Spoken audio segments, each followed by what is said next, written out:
Walking through this shopping mall in Mumbai, India's biggest city, it's easy to see just how fast the country is developing. Compared to the estimated 3% growth the United States had last year, India's GDP growth was 9%, and some expect next year's numbers to be just as high. But this rapid growth isn't everywhere in India. Directly across the street from this crowded mall was a much different type of neighborhood.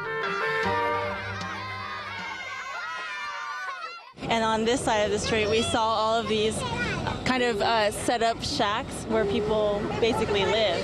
And it seems to be that they earn a living off of collecting trash and recycling it, because if you look at all of the bags that are piled up, it looks like they just pretty much collect junk. Can I come inside? Yeah, okay. How many people live in this home? Yes. 7. This man told me he earned 3,000 rupees a month, which is about $73 US. So if you look around, you'll see that the shelter is made up of a bunch of different materials. You'll see corrugated plastic, you'll see black tarp, torn up plastic, and things with a lot of holes in it, basically, so it doesn't really shelter, it just kind of does the job.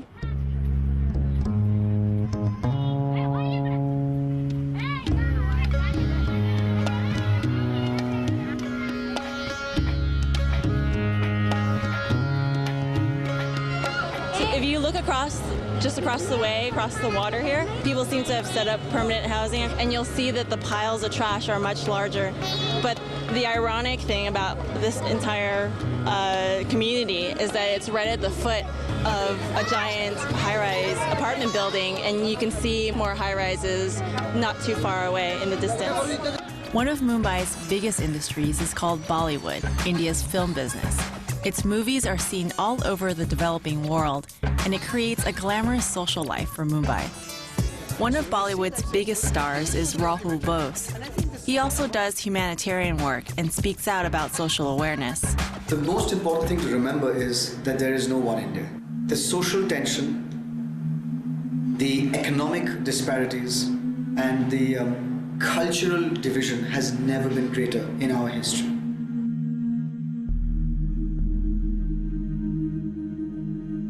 India is a country of over 1 billion people, and 25% of them live below the poverty line. In Mumbai, we visited Dharavi, the second largest slum in the world after the Kibera slums in Africa. Our guide was the head of a social service agency. Can you talk a little bit about the number of people living in slums in Mumbai? Yeah, it's almost about 55% of Mumbai's population, and this would account for 6.5 to 7.8 million people who live in slums. And there are about 57,000 families who still live in slum in Dharavi on roughly 535 acres of land. Even middle-income people, the so-called middle-income people, have to live in slums. Can you talk about some of the sewage problems? I mean, right next to us is just a cesspool of sewage water. Sanitation is also extremely poor. As you can see, there are open cesspools, open sewerage lines. Very few homes have running water. First of all, Mumbai has a water supply problem, which hopefully over the next few years it will get solved. But slum dwellers are particularly hard hit. They get water which has to be shared. In my opinion, it's not safe drinking water, but in very many ways, I think they've become immune to some of the diseases that the water can carry. And yet there are a lot of waterborne diseases that they will be subject to.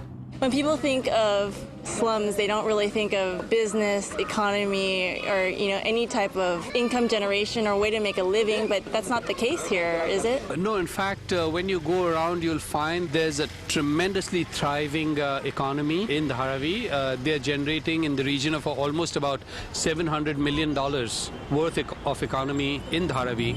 One of the government's main goals is to make India slum-free by the year 2020. One way it's trying to do that is by creating alternate housing for slum residents. These buildings are all housing developments that have been put up to house people who once lived in slums, but this is now their permanent home. And we're actually going to visit a resident who lives here. This woman had lived in a slum for 35 years until she moved here. And if you look out this window, You can see a slum, and that's the same slum that this woman lived in before she moved here. Can she tell us how living here is different from living over there? क्या क्या फ़र्क आपको मालूम पड़ा है यहाँ पे आकर रहने से? मेरे में अच्छा है, तकलीफ नहीं है, पड़ोसी के कुछ नहीं है, आराम के साथ है, पानी भी नहीं, सब कुछ ठीक है. It's convenient. She doesn't have wrangles with the neighbors. Water supply is regular, and there's a private toilet and bathroom. Did she have a TV in the slum? Bandre करवाड़ी में टीवी था घर में? Yes, absolutely. But right now, there aren't the resources nor the capacity to relocate every slum dweller in India, and more people from the countryside arrive every day. These are not very different from the people who migrate to countries like United States from other parts of the world. In the same way, from villages, people migrate into cities like Mumbai and other cities to better their lives. We met this man who worked as a cab driver. He said he'd been living in Dharavi for nearly 14 years after moving from the country to Mumbai to find work. Very narrow.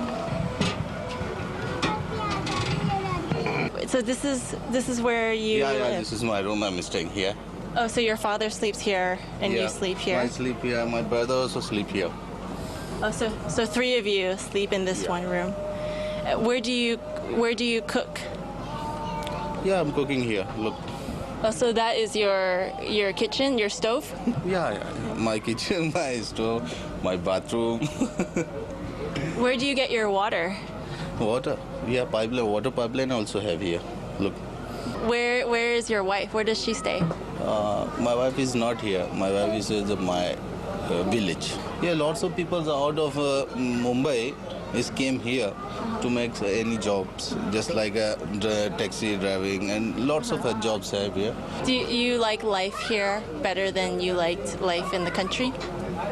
Not too good life, but what can I do? You have to make money, right? Yes. More than 70% of India's population lives in the countryside, and more of those people are migrating to the cities to find work because life in the country just doesn't provide enough means to make a living. The lack of the growth in the agricultural and the rural sector will pull this country down. So if something can be done for that triangle in the rural areas of India, which is health, employment, and education, this triangle has to be lifted. Once you lift that triangle, you will not only will you have a massively growing economy, you will have an equitable economy. What we've seen here is that the economy of India is growing a lot. Do you see yourself part of that, being rich, or I don't think that economy of India is growing.